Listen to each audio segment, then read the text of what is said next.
आज हम बात करने वाले हैं इंडिया की सबसे यूनिक रियल एस्टेट कंपनीज में से एक आशियाना हाउसिंग लिमिटेड के बारे में, जिसने Q3 FY26 में सिर्फ स्ट्रॉन्ग नंबर्स ही नहीं दिए बल्कि एक बहुत बड़ा स्ट्रक्चरल ट्रांसफॉर्मेशन स्टोरी भी सामने रखी है। यह company traditional real estate developer नहीं है। आशियाना अब धीरे धीरे खुद को इंडिया की लीडिंग सीनियर लिविंग प्लेटफॉर्म में ट्रांसफॉर्म कर रही है और यही इसकी सबसे बड़ी लॉन्ग टर्म अपॉर्चुनिटी बन सकती है। सबसे पहले अगर Q3 FY26 परफॉर्मेंस की बात करें तो कंपनी ने 373 करोड़ रुपए रेवेन्यू रिपोर्ट किया है, जो पिछले क्वार्टर के 176 करोड़ रुपए से काफी ज्यादा है। पैट लगभग 57 करोड़ रुपए रहा, जबकि प्रीटैक्स ऑपरेटिंग कैश फ्लो 179 करोड़ रुपए तक पहुंच गया। सबसे बड़ा हाईलाइट रहा प्रीसेल्स परफॉर्मेंस। कंपनी ने FY26 का 2000 करोड़ रुपए प्रीसेल्स टारगेट ऑलरेडी क्रॉस कर लिया है और इसका सबसे बड़ा कंट्रीब्यूटर रहा गुरुग्राम का आशियाना आरोहम प्रोजेक्ट, जिसने लॉन्च पर ही लगभग 767 करोड़ रुपए सेल्स जनरेट किए। अब सबसे इंपॉर्टेंट सवाल, आखिर आशियाना इतना अलग क्यों है? मैनेजमेंट का पूरा फोकस अब सीनियर लिविंग बिजनेस पर शिफ्ट हो रहा है। कंपनी के अनुसार सीनियर लिविंग सेगमेंट अब लगभग 30% बिजनेस कंट्रीब्यूट करता है और आने वाले समय में यह 50% तक जा सकता है। यह सिर्फ एक हाउसिंग प्रोजेक्ट नहीं है, यह रिटायरमेंट फोकस्ड इकोसिस्टम है जहां एल्डरली लोगों के लिए specially designed homes, wellness activities, dining halls, medical support और सोशल एंगेजमेंट फैसिलिटीज दी जाती है।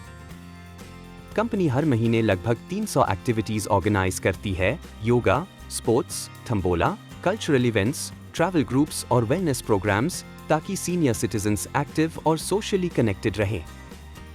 अब सबसे बड़ा structural insight, India ageing economy phase में एंटर कर रहा है।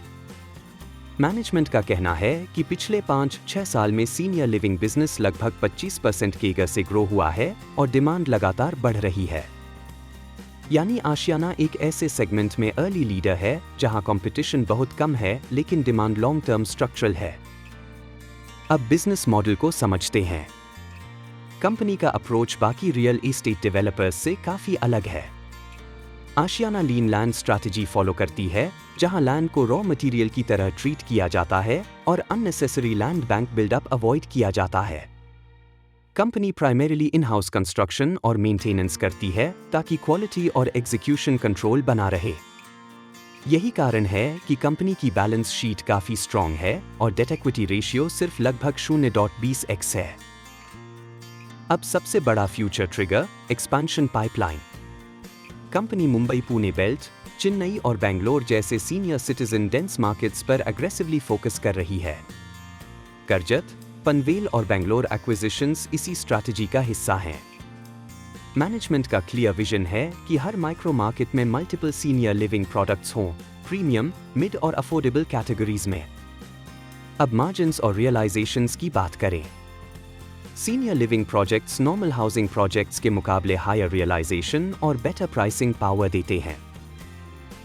मैनेजमेंट के अनुसार सीनियर लिविंग फ्लोर प्राइसिंग अब 7,000 रुपए पर SQ फुट तक पहुंच चुकी है, जबकि प्रीमियम प्रोजेक्ट्स 10,000 प्लस प्राइसिंग भी हासिल कर रहे हैं। आरोहम प्रोजेक्ट ने लगभग 15,200 रुपए पर SQ फुट रियलाइजेशन दिखाया, जो कंपनी के प्रीमियम पोजिशनिंग को दर्शाता है। अब सबसे interesting point, cyclicality reduction. Management openly कह रही है कि traditional real estate cyclical business है, लेकिन senior living comparatively less cyclical और मोर स्टेबल सेगमेंट है। इसलिए कंपनी कॉन्शियसली अपने बिजनेस मिक्स को सीनियर लिविंग की तरफ शिफ्ट कर रही है ताकि लॉन्ग टर्म स्टेबिलिटी और मार्जिन्स इंप्रूव हो सके। अब फ्यूचर फाइनेंशियल आउटलुक समझते हैं।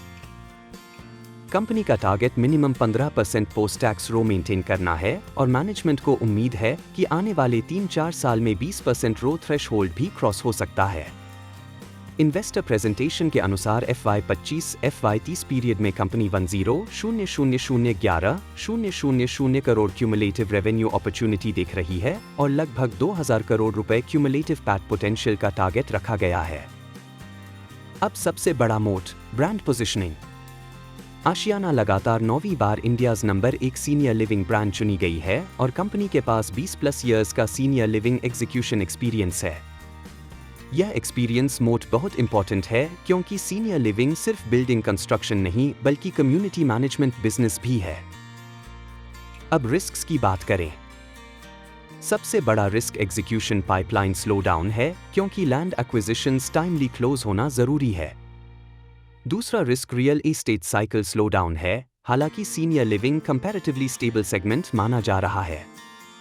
तीसरा रिस्क एक्सपेंशन एग्जीक्यूशन रिस्क है क्योंकि कंपनी नई जियोग्राफीज में अग्रेसिवली एक्सपैंड कर रही है। लेकिन पॉजिटिव बात यह है कि बैलेंस शीट स्ट्रॉन्ग है, ब्रांड पोजिशनिंग यूनिक है और सेगमेंट लीडरशिप क्लियर दिखाई देती है। अब ओवरऑल कंक्लूजन की बात करें।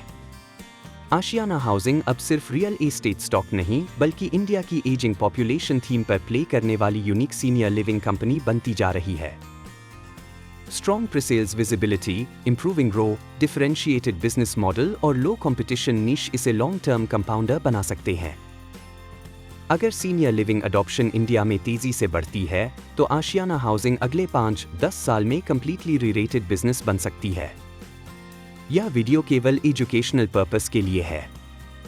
निवेश से पहले अपने फाइनेंशियल एडवाइजर से सलाह जरूर लें।